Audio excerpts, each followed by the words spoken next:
50 ವರ್ಷ ಪೂರೈಸಿರುವಂಥ ಹಿನ್ನೆಲೆಯಲ್ಲಿ ಮತ್ತು ಈಗ ಚುನಾವಣಾ ರಾಜಕಾರಣದಿಂದ ದೂರ ಇರುವಂಥ ತೀರ್ಮಾನವನ್ನು ಮಾಡಿ ಇವತ್ತಿಗೂ ಅದೇ ಒಂದು ಜನಪ್ರಿಯತೆ ಇದ್ದರೂ ಸಹಿತ ಭಗವಂತನ ಮತ್ತು ಕಾರ್ಯಕರ್ತರ ಜನರ ಆಶೀರ್ವಾದದಿಂದ ಒಳ್ಳೆಯ ಆರೋಗ್ಯ ಇದ್ದರೂ ಸಹಿತ ಅವರು ನಾನು ಚುನಾವಣೆ ರಾಜಕಾರಣದಿಂದ ದೂರ ಉಳಿತೀನಿ ಅಂತ ತೀರ್ಮಾನ ಮಾಡಿ ಆದರೆ ಪಕ್ಷಕ್ಕಾಗಿ ಕೆಲಸವನ್ನು ಮಾಡ್ತಾ ಇದ್ದಾರೆ. Even today is working for the party.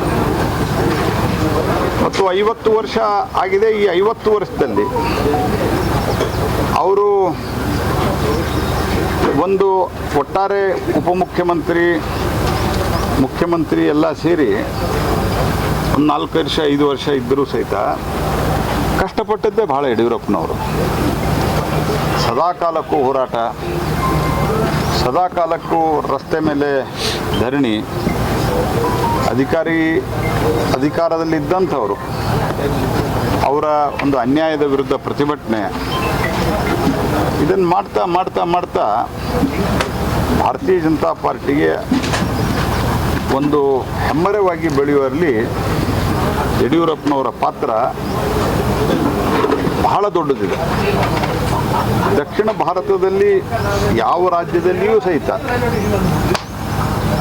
ನಮ್ಮ ಪಕ್ಷವನ್ನು ಉತ್ತರ ಭಾರತದ ಪಕ್ಷ, ವ್ಯಾಪಾರಿಗಳ ಪಕ್ಷ, ಮೇಲ್ವರ್ಗದವರ ಪಕ್ಷ ಅಂತ ಕರೀತಾ ಇದ್ದಂಥ ಸಂದರ್ಭದಲ್ಲಿ ಯಡಿಯೂರಪ್ಪನವರು ಮೇಲ್ವರ್ಗ, ತಥಾಕಥಿತ ಮೇಲ್ವರ್ಗ, ತಥಾಕಥಿತ ಕೆಳವರ್ಗ, ಅಂದರೆ ನಾವು ಮೇಲ್ವರ್ಗ ಕೆಳವರ್ಗ ಈ ರೀತಿ ವಿಶ್ವಾಸ ಇಟ್ಟವರಲ್ಲ, ಅದಕ್ಕೆ ನಾನು ತಥಾಕಥಿತ ಅಂತ ಹೇಳ್ತಾ ಇದ್ದೇನೆ.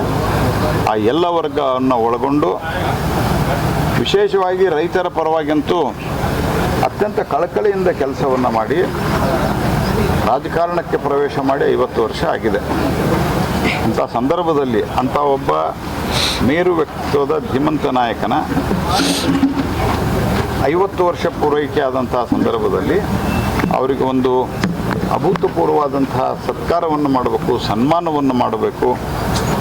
ಮತ್ತು ಅದರ ಮೂಲಕ ಒಬ್ಬ ವ್ಯಕ್ತಿ ಏನೂ ಇಲ್ಲದಾಗ ಪಕ್ಷವನ್ನು ಕಟ್ಟಿ ಯಾವ ರೀತಿ ಎತ್ತರಕ್ಕೆ ಬೆಳೆಯಬಲ್ಲ, ತನ್ನ ಜೊತೆಗೆ ಪಕ್ಷವನ್ನು ಎತ್ತರಕ್ಕೆ ತೆಗೆದುಕೊಂಡು ಹೋಗಬಲ್ಲ ಅನ್ನೋದು ಒಂದು ಉದಾಹರಣೆಯಾಗಿ ಏನು ಯಡಿಯೂರಪ್ಪನವರು ತೋರಿಸಿದ್ದಾರೆ. ಅದನ್ನೆಲ್ಲರಿಗೂ ಹೇಳಬೇಕು ಇವತ್ತಿನ ಇದಕ್ಕೆ ಜನ್ರೇಷನ್ಗೆ ಅನ್ನುವಂಥ ಕಾರಣಕ್ಕೆ ಈ ಒಂದು ಬೃಹತ್ ಸಮಾವೇಶವನ್ನು ನಾವು ಆಯೋಜನೆ ಮಾಡಿದ್ದೇವೆ.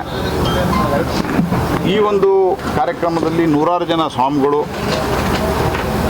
ರಾಜ್ಯದ ಎಲ್ಲ ಕಡೆಯಿಂದ ಲಕ್ಷಾಂತರ ಜನರು ಬರೋರಿದ್ದಾರೆ. ಇಲ್ಲಿ ವ್ಯವಸ್ಥೆನೇ ಸುಮಾರು 10 ಲಕ್ಷ ಜನರಿಗೆ ನಾವು ಮಾಡಿದ್ದೇವೆ. ಈ 10 ಲಕ್ಷ ಜನರಿಗೆ ಇಲ್ಲಿ ಏನು ಒಂದು ವ್ಯವಸ್ಥೆಯನ್ನು ಮಾಡಲಿಕ್ಕೆ ಏನೇನು ಮಾಡಬೇಕು ಅದನ್ನೆಲ್ಲವನ್ನು ನಮ್ಮ ಇಲ್ಲೆಲ್ಲ ತಂಡ ಇಲ್ಲಿ ಮಾಡ್ತಾ ಇದೆ. ನಮ್ಮ ರಾಜ್ಯದ ಅಧ್ಯಕ್ಷರಾದಂಥ ವಿಜೇಂದ್ರ ಅವರು ಇಲ್ಲಿ ಭೇಟಿ ಕೊಟ್ಟಿದ್ದಾರೆ, ನಮ್ಮ ಗೋವಿಂದ ಕಾರಜೋಳ ಅವರು ಭೇಟಿ ಕೊಟ್ಟಿದ್ದಾರೆ. ಇವತ್ತು ನಾನು ನಾನು ಚಿತ್ರದುರ್ಗದ ತಾಲೂಕಿನಲ್ಲಿ ಹೊಳಲ್ಕೆರೆಯ ಒಂದು ಕಾರ್ಯಕ್ರಮ ಇತ್ತು, ಅದು ಮುಗಿಸಿ ಹೋಗ್ಬೇಕಾದ್ರೆ ನಾನು ಇಲ್ಲಿ ಬಂದಿದ್ದೇನೆ.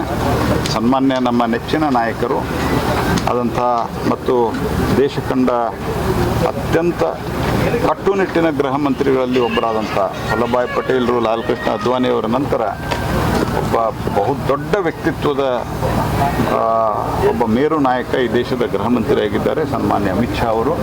ಅವರೇ ಸ್ವತಃ ಈ ಕಾರ್ಯಕ್ರಮಕ್ಕೆ ಬರ್ತಾ ಇದ್ದಾರೆ.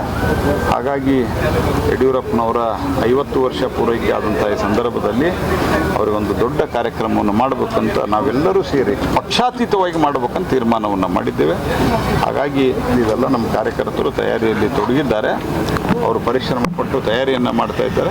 ನಾನೆಲ್ಲರಿಗೂ ಕರೆ ಕೊಡ್ತೇನೆ, ಏನೋ ಅಪೇಕ್ಷೆಯನ್ನು ಪಡಲಾರದೆ ವೆಹಿಕಲ್ಲು ಇತ್ಯಾದಿ ಎಲ್ಲ ಮಾಡೋರು ಎಲ್ಲ ನಮ್ಮ MLA ಮಾಜಿ MLAಗಳು ಮಾಡ್ತಾ ಇದ್ದಾರೆ ಅವ್ರು ಕರ್ಕೊಂಬರೋಕ್ಕೆ. ಆದರೂ ನೀವು ಯಾರ್ಯಾರಿಗೆ ಶಕ್ತಿ ಇದೆ ಸ್ವಂತ ಬಲದಿಂದ ಇಲ್ಲಿ ಬಂದು ಯಡಿಯೂರಪ್ಪನವರಿಂದ ಪ್ರೇರಣೆಯನ್ನು ಪಡೆದು ನೀವು ರಾಜಕಾರಣದಲ್ಲಿ ಹೆಚ್ಚು ಒಂದು ತ್ಯಾಗ ಬುದ್ಧಿಯಿಂದ ಕೆಲಸ ಮಾಡಿ ಒಳ್ಳೆಯ ಸ್ಥಾನಕ್ಕೆ ಹೋಗ್ರಿ ಅಂತ ನಾನು ಹಾರೈಸ್ತೇನೆ.